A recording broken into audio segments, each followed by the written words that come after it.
This is the Berman Method podcast featuring Dr. Jake Berman and physician assistant Jenny Berman. We are here to treat problems and not symptoms.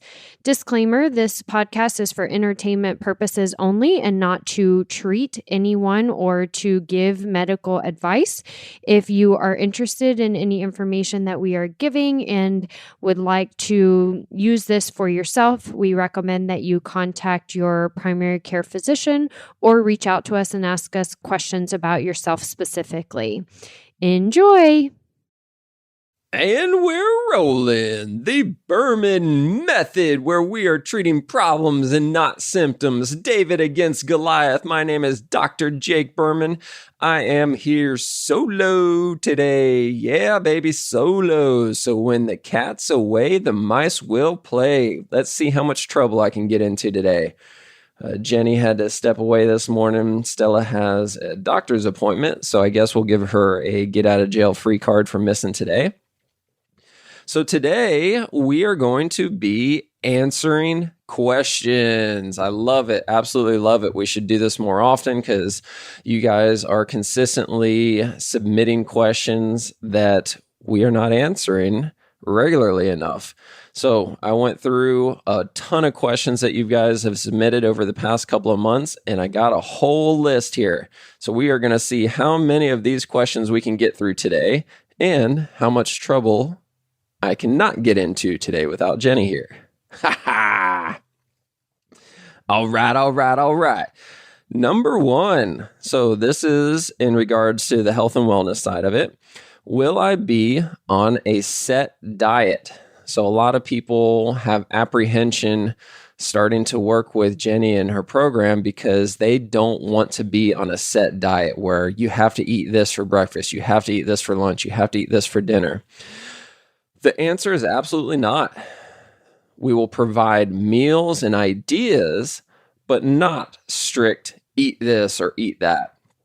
Think of them more as guidelines where if anybody has been in Jenny's office, you see this whole bulletin board with tons and tons of different options and a whole shelf next to her desk of tons and tons of options where pasta is one of the biggest things where people hate going to Jenny initially because they swear that she's going to tell them to quit eating pasta. And it's not exactly the case. I was one of these people when we first started dating and she had to go gluten-free. If you don't know the story, go and read the first chapter of my book, Treating Problems and Not Symptoms. But I thought that this was a potential deal breaker in our relationship. I'm like, wait a minute, because pasta is a major part of my life. And I'm like, all of a sudden, I have to eat this crappy gluten-free pasta. And back in the day, it was crappy. Don't get me wrong. It was almost as good as a poopy flavored lollipop.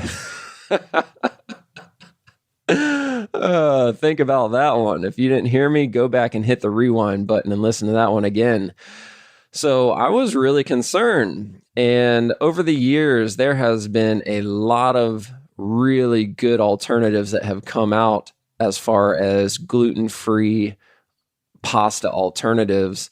Two of my favorites are black bean pasta and edamame pasta. I now prefer either one of those, specifically edamame pasta, over regular pasta. And that's crazy. I never thought I would have said that in 100 years. So back to the question, will I be on a set diet? Absolutely not. We'll give you some guidelines and just kind of point you in the right direction. Then you can make the choice. There will be tons of options though. And then this is by far the most common question that we've heard for the past 7 years since I opened up back in 2015 and Jenny opened up a couple of years ago. This is by far the most common question we get. Why don't you take insurance? And holy crap. I mean, I'll try to do my best to not get on a rant here, get off my soapbox. I guess that's the right word for it. But insurance is killing your healthcare. It is absolutely killing your healthcare. And to put it as simply as possible, insurance will only reimburse for what they determine is medically necessary, meaning that if they don't think that a procedure or an intervention is medically necessary, then they're not going to pay for it. And that's across the board. That's for all sorts of healthcare. We haven't even gotten into the specifics of health and wellness or physical therapy. I mean, health and wellness, they just do not want to pay anything for preventative care. And that's what health and wellness essentially is. Health and wellness is essentially preventative care. So an ounce of prevention is worth more than a pound of cure.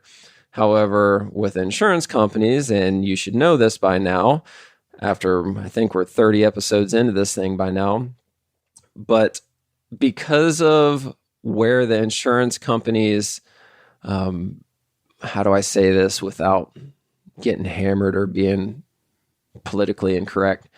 Because of the financial interests of insurance companies, they're not willing to go down the ounce of prevention because that's not how they make their money. They make their money on the actual interventions, on the cures, on those kind of things, the pharmaceutical companies. So filling you up with all sorts of synthetic medications, which is treating the symptom, not treating the problem, right? So if you prevent that problem from ever occurring, they wouldn't need to sell all these pharmaceuticals.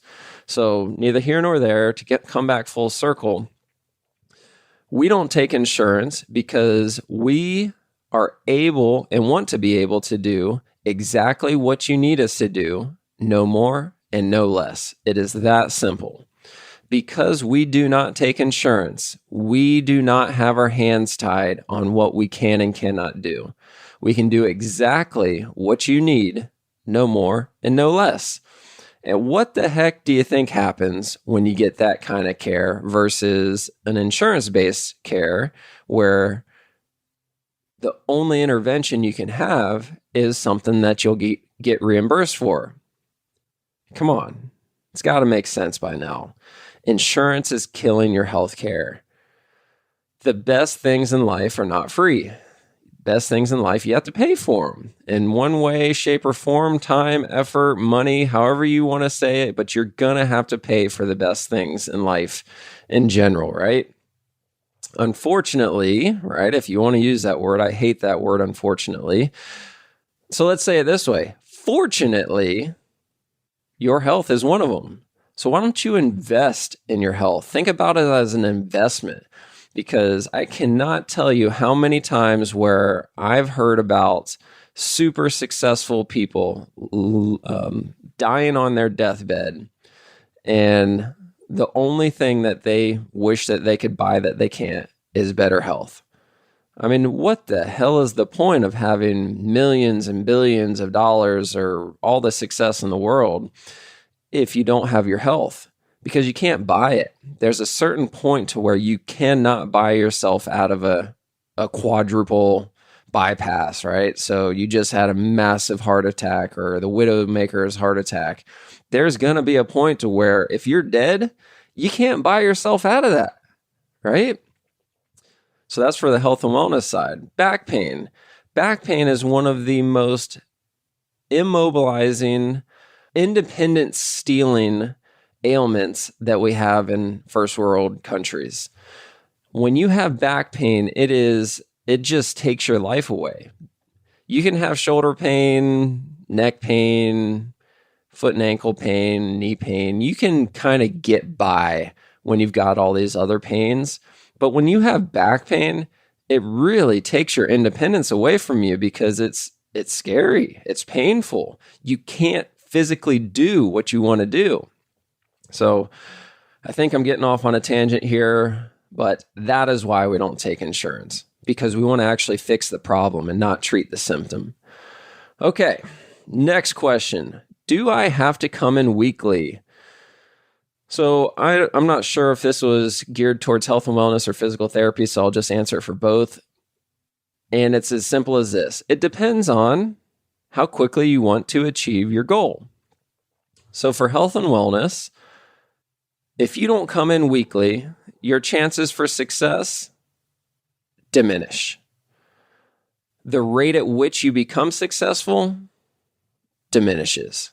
You come in weekly, Jenny can continuously tweak the program and say, okay, this is working. Let's keep running with this.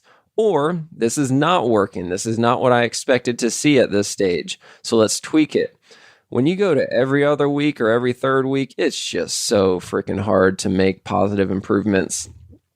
Now, the same thing for physical therapy applies, where because we're out of network, we're cash-based, and we have very high rates per session, there's a lot of people that come in and say, well, can I come in once a week? Can I come in once every other week? And I always answer the same exact way. And I say, you can do whatever the heck you want to do.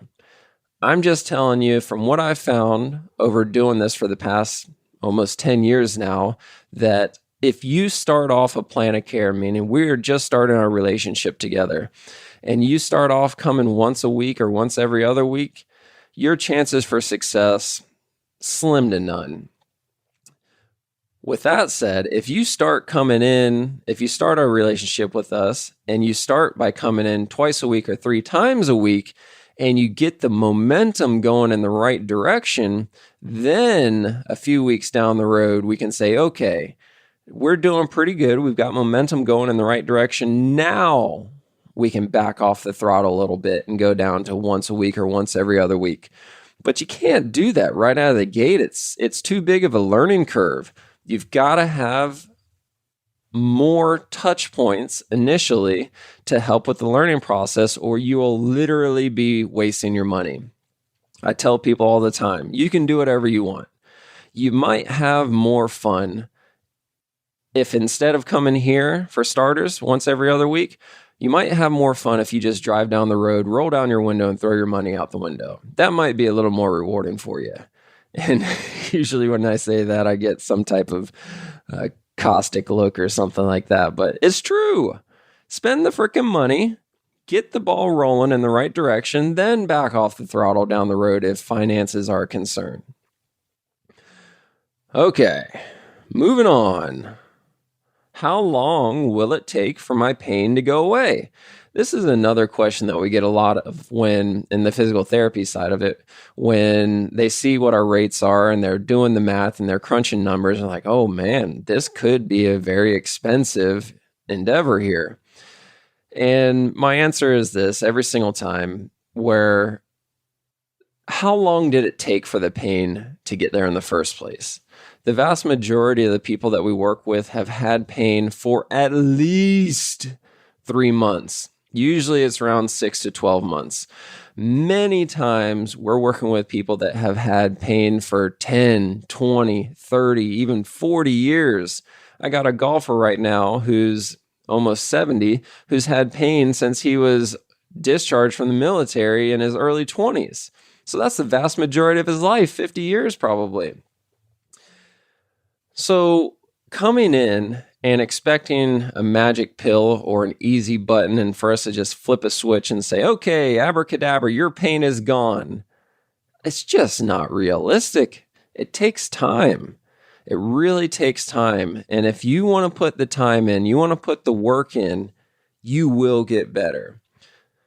I could probably count on one hand over my entire career the people who just were not willing to put the time and or work in, and they didn't get better, right? Because we try to be as explicit as possible right out of the gate. Don't spend a dime with us unless you are willing to put the work in, because I'm not the one that's going to fix your pain. I will help guide you in the direction, but you got to do the work. Said differently, I'm the guide. You are the hero. You know, any movie that you've ever watched, Mr. Miyagi and Daniel-san, go back to The Karate Kid. Mr. Miyagi is not the hero of the story. Daniel-san is the hero of the story. Mr. Miyagi sees in Daniel that, oh, this kid's got potential, but he's not working hard enough. He's not mentally on the right page, or, you know, he just needs to be invested in. Mr. Miyagi is not doing the work. He's just pointing Daniel-san in the right direction. And it's up to Daniel-san to do the work. He's not going to win the All Valley Karate tournament or whatever it was if he doesn't put in the work. Mr. Miyagi is not going to be out there fighting the tournament for him. Daniel's out there fighting the tournament. It's no different for us in the PT room where you come in, we put our hands on you, and it feels good. The massage, it feels real good. And you get up off the table and you're like, oh man, my pain feels much better now than it did when I first came in. And you guys think that the magic is the massage, and it's really not. The magic happens after the massage. The massage is what helps us speed up the process so that you're capable of getting the muscles firing so that you can start working on the reason why the pain was there in the first place. Okay, so how long will it take for my pain to go away? It's dependent entirely on you. How much time are you willing to put into it? I tell people that ask me this question, if you want to get better the fastest, then give me 5 minutes on the hour every single hour, and you'll get better really fast. And they always say, what? 5 minutes on the hour every hour? I'm too busy. Okay. Well, don't bitch and complain to me about your pain won't go away.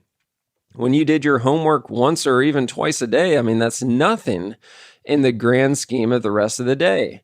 Think about it. If you do your homework once a day and you spend 15 minutes doing your physical therapy homework, how many more minutes is there in the day where you're screwing it up, right? It's the rest of the day where you're making it worse, not when you're doing your homework, right? So you've got to put the time in, 5 minutes on the hour every single hour if you want it to get better the fastest. Simple as that. If you don't want to do that much, then do 2 minutes on the hour every hour. But do something on the hour every hour, and it will start going in the right direction. Oh, another PT question. I've had PT before, and they took my insurance. Why won't you? Oh my gosh, what the hell? You shouldn't need me to answer this question. You went to PT before, and they took your insurance, and I call that PT cookie cutter PT because they have a one size fits most. It's so hard to make it these days. I mean, heck, 10 years ago, it was hard. The clinics that I was working in right out of school, they were barely making a profit margin, taking insurance, and only seeing 2 people an hour. Nowadays, 2 people an hour, I don't even know if it exists anymore. Insurance-based clinics are seeing at least 3, if not 4 patients an hour. And you just can't provide quality care. I mean, don't get me wrong. I'm sure there's a handful of clinics out there. There's actually one in Naples that I will refer to when it's just a case or a condition that I just don't think is appropriate. They shouldn't come to me and spend cash for services. They should go to an insurance-based clinic. One example is ACL reconstructions, where when you have an ACL reconstruction, you really need all of those gym equipment things like the recumbent bike and all these other things that I don't have because we just have a table, right? We have a table, we've got some bands, and because the vast majority of what we do is functional training things. We don't need exercise equipment to do functional training. Okay. Not to beat a dead horse, let's skip to the next one. I've tried tons of other diets and exercise programs, and none of them worked. Why should I try yours? Well, first of all, ours, Jenny's, is not a diet, right? And it's not an exercise program. It's guidelines, right? You don't need a diet. Diets are not sustainable. You need a lifetime or a lifestyle change. You go on a diet, a diet is something that you do for a period of time. And yes, you can have success, but it's not lasting success because you can't be on a diet 24/7, 365. It just doesn't work. But what you can do is you can adopt a lifestyle change.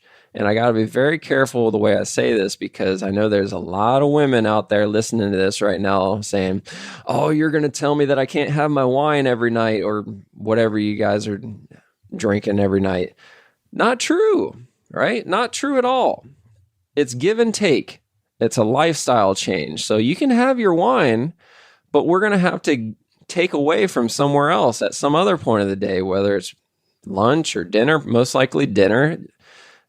I don't want to overstep my boundaries here. So I'll let Jenny give you more details on it, but it's not a diet. It's a lifestyle change. We're going to give you Jenny's going to give you alternatives. You are eating this and it's bad for you. Why don't you try this, or this, which is very, very similar to what you're currently consuming, yet it is exponentially better for you. Try it out. And the exercise program, it's very simple. I mean, you've got to move. You have to move. You have to, because when we sit the vast majority of our day, think about it. Actually do the math and see how much time you actually sit during the day. So if I've used this example in the past, so I'll use it again. I know there's a lot of people listening to this where this is not actually or not accurate for you, but listen to this. We get out of bed and we go sit at the breakfast table and sit to eat breakfast. Then we get up and we go to our car and sit in our car to drive to work. We walk from the car to work and then we sit at work, usually until lunchtime. Then we get up and we walk to the break room and then sit to eat lunch. And then we get up and walk back to our desk and then sit to work the rest of the day. Then you get up from your desk and you walk back to your car and then sit to drive home. Then you get out of your car and you go inside and you cook dinner and then you sit to eat dinner. Then you get up and you clean up dinner and then you go to the couch and you sit to watch TV for the rest of the night. Then you get up, brush your teeth, go to bed. That's a lot of freaking sitting. Now, again, I know there's a lot of people listening to this saying that, well, I golf, well, I go and I play tennis, well, I walk on the beach. Okay, that's great. But you should still do the math. How much are you sitting? Why don't you have a stand-up desk somewhere? Why don't you just walk on your lunch break instead of sitting? I should listen to my own advice right there. I should go walking on my lunch break, Jenny. But I don't. But again, that's my own battle. I'm making that conscious choice. That's me making a conscious choice. So I know that I have to make up for it somewhere else. And it's usually at 4:20 in the morning. There's a lot of people that are still sleeping at 4:20 in the morning where Jenny and myself were not. We're up and we're running the dogs. We're working our ass off in the gym for a solid hour and a half. So we're putting in the effort before most of the people are even out of bed. Not to say that I'm better than anybody else. I'm just saying that I'm choosing my battles, right? That's all it is. Okay. Do you... I love this one. Do you offer any discounts? Hell no.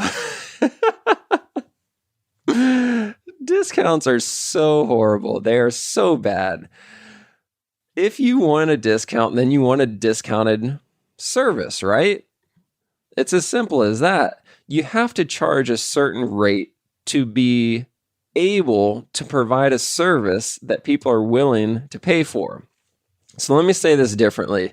One of my business coaches says this, has been harping this for years.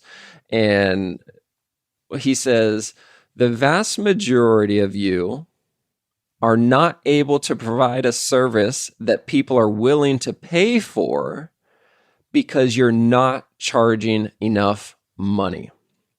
Think about that for a minute. When you go to the Ritz-Carlton, you really enjoy your experience, or at least I did the time that I was there. It's like, wow, like this is really great. You go to a 5-star restaurant and the waiter knows your name before you get there. It's like, what the heck? I never told you my name. Well, it's because the hostess told the waiter who they're dealing with.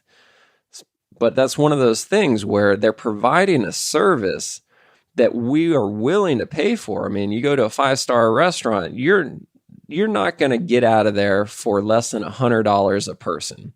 You're just not. Versus you go to Chipotle and you can have a whole meal for under $15. It's just night and day, right? but it's a service that people are willing to pay for. So do we offer any discounts? Hell no. Why would you want a discount? If you want a discount, that means you want me to discount my services to you. I can't discount my prices and still provide a top of the line service to you. So no, absolutely not. Stop asking that question. Start coming in and saying, you should actually charge us more. You're not charging me enough. I want a better experience, so raise the rates on me. Okay, we've got a few more here, but let's wrap it up with this last one. This is one of my favorites. Why don't you ever wear shoes? Specifically to me, why don't I ever wear shoes? I'm never wearing shoes in the office. I'm rarely ever wearing shoes at home. Well, I'm never wearing them at home. I guess I have to wear them out in public because I don't want Jenny yelling at me for having dirty feet when I come back to the house. But I don't wear shoes because shoes are modern day corsets. Yes. I think we just did an episode on this last week or the week before. Why don't I wear shoes, or why do I hate shoes? But they are modern day corsets. Shoes are the worst thing that first world countries ever came up with. We got to get rid of the shoes because there's way too many muscles, tendons, and ligaments in the foot and ankle that don't have to work when you put them into a shoe. So I'm not going to get too far into this one. Go back and listen to last week's episode or 2 weeks ago, whenever it was, on why I hate shoes. And I think that's enough for now. That was fun. I don't think I got into that much trouble. I hope I got a couple of laughs out of you here and there. Do me a favor and please forward this podcast out to your friends because I think it's important. I want to be as transparent as possible and as honest as possible with everybody. And keep your questions coming. If you've got a question that you want us to answer on the podcast, email it to Dr. Berman at bermanpt.com. So that's drberman at bermanpt.com, or submit a question through Facebook, Instagram, YouTube, all over the place. Send us a carrier pigeon or smoke signal, whatever you want. Give us your questions and we will do our best to answer them. So that was great. Thank you for listening to me rant and rave here. Hope you have a great rest of your day. Yeah, baby. Thank you for subscribing on your social media and podcast platforms to the Berman Method. Dr. Jake Berman with Berman Physical Therapy and Jenny Berman, Physician Assistant with Berman Health and Wellness. You can find more information on our website, www.bermanpt.com for physical therapy, bermanpt.com/wellness for the health and wellness. You can also find us on social media, Facebook, Instagram, and on your podcast platform. So be sure to follow us, like us, subscribe to us. And if you would like any further information, definitely visit our website and reach out to us. You may also find our free reports on the websites as well, where you can download this free information for yourself. Have a great day.